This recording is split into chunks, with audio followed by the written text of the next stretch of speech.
1980 की एक ठंडी सुबह राजस्थान के कोटा शहर में मालविका नाम की एक 10 साल की लड़की ने अपनी मां से जिद की। उसे इस बार जन्मदिन पर एक अलग ही गुड़िया चाहिए। उसकी मां श्रीमती सरला देवी कोटा के पुराने बाजार में एक काठ की दुकान पर गई। वहां एक बूढ़ा कबाड़ी बैठा था, अजीब सी आंखें और एक घिसा हुआ टोपी पहने। सरला ने पूछा, गुड़िया है?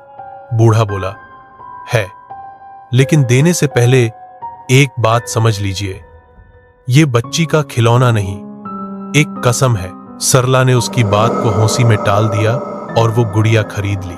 गुड़िया बेहद अजीब थी, लाल फ्रॉक, सुनहरे बाल, शीशे जैसी चमकती आंखें और उसके होंठों पर एक हल्की सी मुस्कान। मालविका उस गुड़िया को देखकर खुशी से झूम उठी और उसका नाम रखा मीरा। लेकिन उसी रात कुछ बदल गया। रात को मालविका के कमरे से किसी के गुनगुनाने की आवाज आने लगी। लोरी सुन मेरी प्यारी, अब तू सो जा। सरला ने सोचा बेटी खुद ही गा रही होगी, लेकिन अगली सुबह उनका पालतू बिल्ली छत पर मरी पड़ी मिली। आंखें खुली हुई, गला नीला और पास ही बैठी थी मीरा बिल्कुल शांत। एक हफ्ते में घर में अजीब चीजें होने लगी। टीवी अपने आप ऑन हो जाता, बर्तन रात में गिरते, जबकि कोई रसोई में नहीं होता। एक दिन सरला ने अपनी बेटी से पूछा, बिटिया क्या बात है?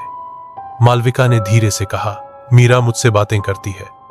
वो कहती है कि अब तुम मेरी नहीं हो, तुम उसकी हो। सरला घबरा गई। एक पंडित बुलाया गया, लेकिन जैसे ही उन्होंने घर में प्रवेश किया, उनका माथा फट गया जैसे किसी ने ईंट से मारा हो। पंडित ने एक बात कही, इस घर में सिर्फ भूत नहीं है, यहां आत्मा ने शरीर ले लिया है, उस गुड़िया को जला दीजिए। लेकिन जब उन्होंने गुड़िया को जलाना चाहा, स्टोव फट गया और उसी शाम सरला की मौत हो गई। पुलिस ने बताया गैस लीक थी, लेकिन मालविका ने एक ही बात कही, मीरा ने मम्मी को सुला दिया। 40 साल बाद 2024 में रितेश और सौम्या नाम का एक कपल यूट्यूब चैनल चलाते थे, हॉन्टिंग इंडिया। उनका मकसद था भारत की भूली बिसरी भूतिया कहानियों को कैमरे पर लाना। उनके फॉलोअर्स ने बार बार कोटा के सरला भवन हवेली की मांग की, जहां 1980 में मालविका नाम की बच्ची रहस्यमयी तरीके से गायब हो गई थी और उसकी मां की मौत हुई थी। रितेश और सौम्या मौके पर पहुंचे। हवेली पूरी तरह टूटी फूटी थी, दीवारों पर फफूंद, कमरों में बदबू और हवा में एक बोझिलपन। रात 11 बजे वे एक कमरे में पहुंचे, जहां अब भी सब कुछ वैसा ही था।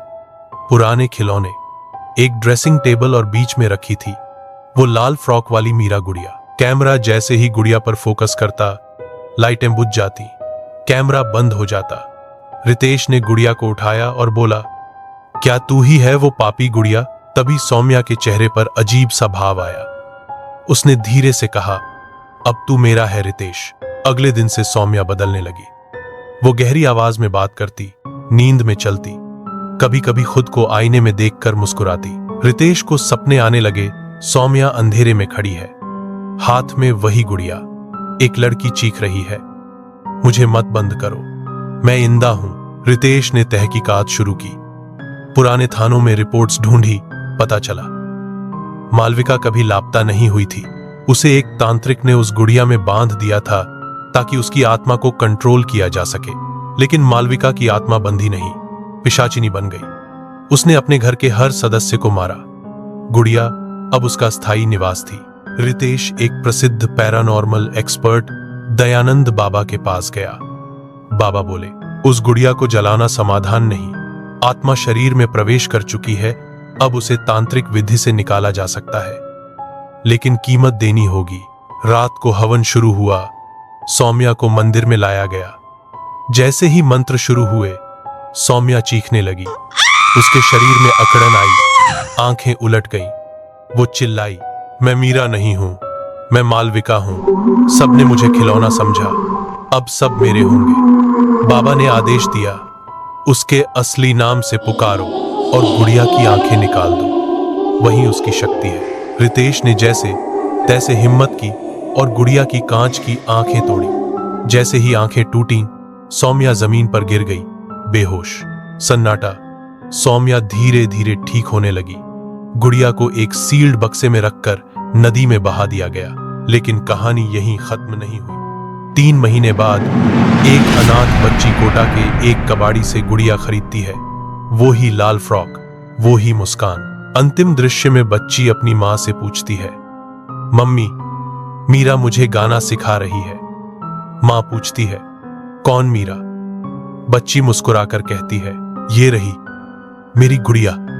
और कैमरा जूम करता है उस गुड़िया के चेहरे पर, जहां उसकी टूटी आंखों के पीछे से कोई झांक रहा है।